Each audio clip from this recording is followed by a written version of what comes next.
ਅਗਲੀ ਖਬਰ ਵੱਲ ਚਲੀਏ। ਮੈਰੀਲੈਂਡ ਦੇ ਵਿੱਚ ਜੋ ਬ੍ਰਿਜ ਕਲੈਪਸ ਹੋਇਆ ਸੀ, ਹੁਣ ਸੇਫਟੀ ਨੂੰ ਲੈ ਕੇ ਵੀ ਜੋ ਵਰਕਰਸ ਉੱਥੇ ਕੰਮ ਕਰਦੇ ਆ ਉਹਨਾਂ ਦੇ ਵਿੱਚ ਕਿੱਦਾਂ ਦੀ ਕਮਿਊਨੀਕੇਸ਼ਨ ਸੀ, ਉਹਨਾਂ ਦੀ ਸੇਫਟੀ ਦੇ ਲਈ ਕੰਪਨੀ ਨੇ ਕੀ ਕੀਤਾ ਸੀ, ਉਹਦੇ ਉੱਤੇ ਵੱਡੇ ਕੁਐਸਚਨ ਉੱਠੇ ਹੈਗੇ ਆ। ਕਹਿੰਦੇ ਵੀ ਇਕੱਲਾ ਉੱਥੇ ਨਹੀਂ, ਇਹ ਹੁਣ ਕਿਤੇ ਵੀ ਵਾਪਰ ਸਕਦਾ ਹੈਗਾ। ਅਮਰੀਕਾ ਦੇ ਵਿੱਚ ਬਹੁਤ ਵੱਡੇ ਵੱਡੇ ਬ੍ਰਿਜ ਆ ਜਿੱਥੋਂ ਸ਼ਿਪ ਲੰਘਦੇ ਹੈਗੇ ਆ। ਕਾਰਗੋ ਸ਼ਿਪ ਡਾਲੀ ਜਿਸ ਨੇ ਜੋ ਫਰਾਂਸਿਸ ਸਕਾਟ ਕੀ ਬ੍ਰਿਜ ਨੂੰ ਹਿੱਟ ਕੀਤਾ ਸੀ। ਕਹਿੰਦੇ ਪਈ ਉਹਦੀ ਜਿਹੜੀ ਵਾਰਨਿੰਗ ਆ, ਹਾਲਾਂਕਿ ਬਹੁਤ ਸਾਰੇ ਇਹ ਕਹਿ ਰਹੇ ਆ ਵੀ ਦੱਸ ਦਿੱਤਾ ਗਿਆ ਸੀ, ਪਰ ਜੋ ਉੱਥੇ 6 ਵਰਕਰਸ ਕੰਮ ਕਰਦੇ ਸੀ ਉਹਨਾਂ ਨੂੰ ਕਹਿੰਦੇ ਵੀ ਉਹ ਕਿਸੇ ਤਰ੍ਹਾਂ ਦਾ ਮੈਸੇਜ ਨਹੀਂ ਪਹੁੰਚਿਆ।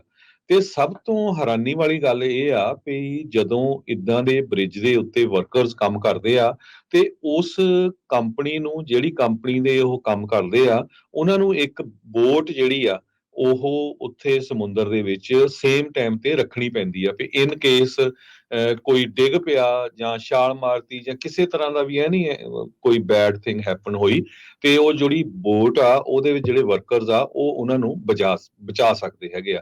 ਫੈਡਰਲ ਰੈਗੂਲੇਸ਼ਨਸ ਦੇ ਮੁਤਾਬਕ ਕੰਸਟਰਕਸ਼ਨ ਕੰਪਨੀਆਂ ਨੂੰ ਇਦਾਂ ਦੀਆਂ ਬੋਟਸ ਰੱਖਣੀਆਂ ਪੈਂਦੀਆਂ ਜਿਨ੍ਹਾਂ ਨੂੰ ਸਕਿਪਸ ਕਰਕੇ ਜਾਣਿਆ ਜਾਂਦਾ ਹੈਗਾ।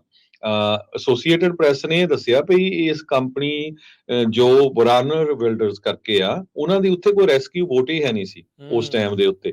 ਸੋ ਜੇ ਵਰਕਰਸ ਉਸ ਬ੍ਰਿਜ ਦੇ ਉੱਤੇ ਕੰਮ ਕਰਦੇ ਆ ਤੇ ਘੱਟੋ ਘੱਟ ਜੇ ਉਹਨਾਂ ਦੇ ਕੋਲ ਮੈਸੇਜ ਪਹੁੰਚ ਜਾਂਦਾ, ਜੇ ਉਹ ਛਾਲ ਮਾਰਦੇ ਜਾਂ ਕੁਛ ਨਾ ਕੁਛ ਕਰਦੇ ਤੇ ਬੋਟ ਹੁੰਦੀ ਤੇ ਉਹਨਾਂ ਦੇ ਬਚਣ ਦੇ ਜਿਹੜੇ ਚਾਂਸ ਹੋਣੇ ਸੀ। ਜੈਨੀ ਮੈਕਰਨੇ ਕਰਕੇ ਇੱਕ ਸੇਫਟੀ ਇੰਜੀਨੀਅਰ ਹੈਗੇ, HHC ਸੇਫਟੀ ਇੰਜੀਨੀਅਰ ਸਰਵਿਸਿਜ਼ ਦੇ, ਉਹ ਕਹਿੰਦੇ ਵੀ 10 ਸਕਿਫ ਇਜ਼ ਰਿਕੁਆਇਰਡ ਪੀਰੀਅਡ। ਪਈ ਉੱਥੇ ਜਿਹੜੀ ਬੋਟ ਆ ਜਿਹਨੂੰ ਸਕਿਪ ਕਿਹਾ ਜਾਂਦਾ, ਇਹ ਤਾਂ ਮਸਟ ਆ, ਇਹ ਤਾਂ ਰੱਖਣੀ ਚਾਹੀਦੀ ਹੈਗੀ ਆ। ਕੋਸਟ ਗਾਰਡ ਦੇ ਜਿਹੜੇ ਰਿਪਰੈਜ਼ੈਂਟੇਟਿਵ ਤਾਂ ਹੋਰ ਆਫੀਸ਼ੀਅਲਸ ਆ ਉਹ ਵੀ ਕਹਿੰਦੇ ਅਸੀਂ ਸਾਨੂੰ ਕਿਸੇ ਤਰ੍ਹਾਂ ਦੀ ਜਾਣਕਾਰੀ ਨਹੀਂ ਹੈ ਵੀ ਇਸ ਕੰਪਨੀ ਦੀ ਉੱਥੇ ਬੋਟ ਸੀਗੀ। ਮਾਰਚ 26 ਦੇ ਕਲੈਪਸ ਤੋਂ ਪਹਿਲਾਂ ਜਿਹੜੇ ਸੈਟੇਲਾਈਟ ਦੇ ਇਮੇजेस ਵੀ ਆਏ ਹੈਗੇ ਆ ਉਹਦੇ 'ਚ ਵੀ ਕਿਤੇ ਨਹੀਂ ਦਿਸ ਰਿਹਾ ਵੀ ਉੱਥੇ ਕਿਸੇ ਤਰ੍ਹਾਂ ਦੀ ਜਿਹੜੀ ਬੋਟ ਸੀਗੀ। ਸੋ ਇਹ ਇੱਕ ਹੁਣ ਬਹੁਤ ਵੱਡਾ ਜਿਹੜਾ ਇੱਕ ਤਰ੍ਹਾਂ ਦੇ ਨਾਲ ਮੈਸੇਜ ਆ, ਜਿੰਨੇ ਵੀ ਵਰਕਰਸ ਕੰਮ ਕਰਦੇ ਆ ਜਾਂ ਜਿੰਨੇ ਵੀ ਵੱਡੇ ਬ੍ਰਿਜ ਹੈਗੇ ਆ ਉੱਥੇ ਉਹਨਾਂ ਨੂੰ ਇਹ ਸੇਫਟੀ ਗਾਈਡਲਾਈਨਸ ਫੋਲੋ ਕਰਨੀਆਂ ਚਾਹੀਦੀਆਂ। ਇਸੇ ਤਰ੍ਹਾਂ ਇੱਕ ਕਹਿੰਦਾ ਜਿਹੜੇ ਮੇਨਟੇਨੈਂਸ ਦਾ ਰੇਡੀਓ ਚੈਨਲ ਹੁੰਦਾ ਹੈਗਾ ਆ, ਉਹ ਵੀ ਕਹਿੰਦੇ ਵੀ ਇੱਕੋ ਹੀ ਉਹਨਾਂ ਦੇ ਵਿਚਾਲੇ ਜੋ ਮੇਨਟੇਨੈਂਸ ਵਰਕਰਸ ਆ ਇੱਕੋ ਪੁਆਇੰਟ ਦੇ ਉੱਤੇ ਜੋ ਗੱਲਬਾਤ ਹੋਈ ਉਹ ਵੀ ਨਹੀਂ ਪਤਾ ਚੱਲ ਰਿਹਾ ਵੀ ਕਿੱਦਾਂ ਦੀ ਜਿਹੜੀ ਗੱਲਬਾਤ ਹੋਈ, ਕਿੰਨਾ ਲੰਮਾ ਸਮਾਂ ਹੋਈ। ਤੇ ਜਦੋਂ ਕਹਿੰਦੇ ਉਹਨਾਂ ਨਾਲ ਗੱਲ ਹੋਈ 30 ਸੈਕਿੰਡ ਬਾਅਦ ਜਿਹੜਾ ਬ੍ਰਿਜ ਆ ਡਿੱਗ ਪਿਆ।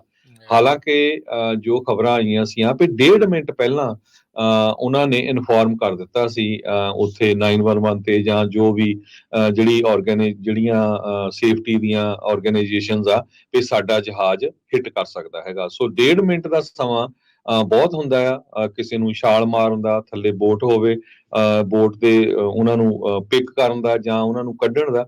ਸੋ ਇਹ ਇੱਕ ਬਹੁਤ ਵੱਡਾ ਜਿਹੜਾ ਫਲॉप ਆ ਉਹਦੇ ਵਿੱਚ ਸ਼ੋ ਹੋਇਆ ਆ।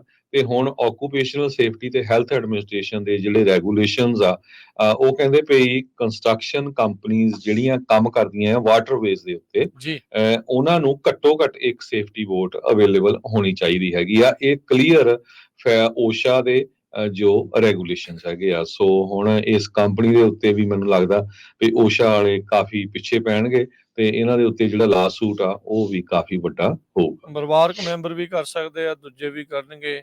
ਓਸ਼ਾ ਵੀ ਵੈਸੇ ਜਦੋਂ ਮੌਕਾ ਹੁੰਦਾ ਹੈ, ਜਦੋਂ ਅਸਲ 'ਚ ਕੰਮ ਹੁੰਦਾ ਆ, ਇਹ ਵੀ ਬਾਅਦ ਦੇ ਵਿੱਚ ਹੀ ਜਿਹੜਾ ਉਹ ਪਹੁੰਚਦੇ ਉਸ ਤੋਂ ਬਾਅਦ ਦੇ ਵਿੱਚ ਰੈਗੂਲੇਸ਼ਨ ਬਣਾਉਂਦੇ ਆ। ਅਦਰਵਾਈਜ਼ ਕੰਮ ਜਿਹੜਾ ਇੱਦਾਂ ਹੀ ਜਿਹੜਾ ਉਹ ਚੱਲੀ ਜਾ ਰਿਹਾ ਆ। ਇਸ ਟਾਈਮ ਅਮਰੀਕਾ ਦੇ ਵਿੱਚ ਜਿਹੜੇ ਮੇਜਰ US ਦੇ ਬ੍ਰਿਜਸ ਆ ਉਹ ਕਹਿੰਦੇ ਵੀ ਬਹੁਤ ਜ਼ਿਆਦਾ ਵਲਨਰੇਬਲ ਆ। ਕਿਸੇ ਵੀ ਜਿਹੜੀ ਸ਼ਿਪ ਕੋਲੀਜਨ ਨੂੰ ਲੈ ਕੇ ਇੱਦਾਂ ਦੀ ਜੇ ਕੋਈ ਹੋਰ ਸੱਟ ਫੇਟ ਲੱਗਦੀ ਆ ਜਾਂ ਇੱਦਾਂ ਜਹਾਜ਼ ਕੋਈ ਟਕਰਾਉਂਦਾ ਆ ਤੇ ਬਹੁਤ ਸਾਰਾ ਜਿਹੜਾ ਇਨਫਰਾਸਟ੍ਰਕਚਰ ਢਾਂਚਾ ਆ ਉਹ ਇਸੇ ਤਰੀਕੇ ਦੇ ਨਾਲ ਡਿੱਗ ਸਕਦਾ ਆ। ਸੋ ਕਹਿੰਦੇ ਵੀ ਇੱਕ ਕੀ ਬ੍ਰਿਜ ਤੋਂ ਥੋੜਾ ਜਿਹਾ ਦੂਰ ਡਾਊਨ ਸਟਰੀਮ ਦੇ ਉੱਤੇ ਇੱਕ ਹੋਰ ਹੈਗਾ ਆ ਇਸੇ ਤਰੀਕੇ ਦਾ ਬ੍ਰਿਜ ਜੋ ਇੱਦਾਂ ਹੀ ਖਤਰੇ ਦੇ ਵਿੱਚ ਹੈਗਾ ਆ। ਸੋ ਇਸ ਇਨਫਰਾਸਟ੍ਰਕਚਰ ਨੂੰ ਹੁਣ ਬਚਾ ਕੇ ਕਿੱਦਾਂ ਰੱਖਣਾ ਆ, ਇਹ ਇੱਕ ਬਹੁਤ ਵੱਡੀ ਗੱਲ ਆ। ਅਮਰੀਕਾ ਦਾ 15ਵਾਂ ਸਭ ਤੋਂ ਵੱਡੀ ਜਿਹੜੀ ਬੰਦਰਗਾਹ ਸੀਗੀ ਜਿੱਥੇ ਹੁਣ ਕਹਿੰਦੇ billions of dollar the damage already ਹੋ ਚੁੱਕਾ ਆ ਤੇ ਇਸ ਨੂੰ ਬਣਨ ਨੂੰ ਵੀ ਕਿੰਨਾ ਹੀ ਵਕਤ ਜਿਹੜਾ ਉਹ ਲੱਗਣਾ ਆ। ਐਮਰਜੈਂਸੀ ਚੈਨਲ ਸਮੁੰਦਰੀ ਜਹਾਜ਼ਾਂ ਦੇ ਲਈ ਖੋਲਣ ਦੀਆਂ ਕੋਸ਼ਿਸ਼ਾਂ ਜਿਹੜੀਆਂ ਉਹ ਚੱਲ ਰਹੀਆਂ। ਬੀਤੇ ਦਿਨਾਂ ਦੇ ਵਿੱਚ ਆਪਾਂ ਰਿਪੋਰਟ ਪੇਸ਼ ਕੀਤੀ ਸੀ ਵੀ ਕਿਸ ਤਰੀਕੇ ਦੇ ਨਾਲ 8 ਚੋਂ 1 ਬ੍ਰਿਜ ਅਮਰੀਕਾ ਦੇ ਵਿੱਚ ਉਹਦੇ ਖਸਤਾ ਹਾਲਾਤ ਨੇ। ਇਹ 42,000 ਦੇ ਵਿੱਚੋਂ ਕਹਿੰਦੇ ਵੀ 18,000 ਇਦਾਂ ਦੇ ਬ੍ਰਿਜ ਸੀਗੇ ਜਿਹੜੇ ਕਿ ਡਿੱਗਣ ਦੀ ਕਗਾਰ ਦੇ ਉੱਤੇ ਕਹਿ ਲਓ ਜਾਂ ਹਾਲਾਤ ਖਸਤਾ ਨੇ ਵੀ ਇੱਕ ਝਟਕੇ ਦੇ ਨਾਲ ਵੀ ਉਹ ਡਿੱਗ ਸਕਦੇ ਆ। ਸੋ ਇਹ ਹੁਣ ਜਿਹੜਾ ਆ ਉਹ ਜ਼ਰੂਰ ਧਿਆਨ ਦੇਣ ਦੀ ਲੋੜ ਆ। ਬਹੁਤ ਵੱਡਾ ਇਨਫਰਾਸਟ੍ਰਕਚਰ ਬਾਈਪਾਰਟੀਜ਼ਨ ਬਿੱਲ ਪਾਸ ਹੋਇਆ ਆ, ਉਹਦੇ ਵਿੱਚ ਬ੍ਰਿਜਸ ਨੂੰ ਲੈ ਕੇ ਸਾਰੀਆਂ ਚੀਜ਼ਾਂ ਗੱਲਾਂ ਕੀਤੀਆਂ ਸੀ ਤੇ ਆਈ ਥਿੰਕ ਇਹ ਇੱਕ ਬਹੁਤ ਵੱਡੀ ਵੇਕਅਪ ਕਾਲ ਆ ਪੂਰੇ ਅਮਰੀਕਾ ਦੇ ਲਈ, ਪੂਰੇ ਢਾਂਚੇ ਦੇ ਲਈ ਵੀ ਭਾਈ ਜੇ ਹੁਣ ਨਾ ਇਸ ਚੀਜ਼ ਨੂੰ ਸਾਂਭਿਆ ਗਿਆ ਤਾਂ ਕੱਲ ਨੂੰ ਨਾ ਜਾਣੇ ਕਿਸ ਤਰੀਕੇ ਦੇ ਨਾਲ ਕੋਈ ਸ਼ੈਤਾਨ ਬਿਰਤੀ ਵਾਲੇ ਜਾਂ ਜੋ ਅਮਰੀਕਾ ਦਾ ਨੁਕਸਾਨ ਪਹੁੰਚਾਉਣਾ ਚਾਹੁੰਦੇ ਆ ਉਹ ਇਦਾਂ ਕੀ ਇਨਫਰਾਸਟ੍ਰਕਚਰ ਜਿਹੜੇ ਬ੍ਰਿਜਸ ਦੇ ਉੱਤੇ ਉਹ ਜੇ ਹਮਲਾ ਕਰਦੇ ਆ ਤੋੜਦੇ ਆ ਤਾਂ ਅਮਰੀਕਾ ਗੋਡਿਆਂ ਭਾਰ ਆ ਸਕਦਾ ਹੈ। ਸੋ ਇਸ ਦੀ ਸੁਰੱਖਿਆ ਦੇ ਲਈ ਇਸ ਨੂੰ ਚੀਜ਼ਾਂ ਨੂੰ ਜਿਹੜਾ ਉਹ ਲੈ ਕੇ ਇੱਕ ਵੱਡੀਆਂ ਜਿਹੜੀਆਂ ਆ ਉਹ ਕੰਮ ਕਰਨ ਦੀ ਜਿਹੜੀ ਜ਼ਰੂਰਤ ਆ। ਇੱਕ ਚੀਜ਼ ਜਿਹੜੀ ਹੋਰ ਚੀਜ਼ ਦੇਖੀ ਗਈ ਹੈ, ਕਹਿੰਦੇ ਵੀ ਡੋਲਫਿਨਸ ਬਣਾਈਆਂ ਜਾਂਦੀਆਂ।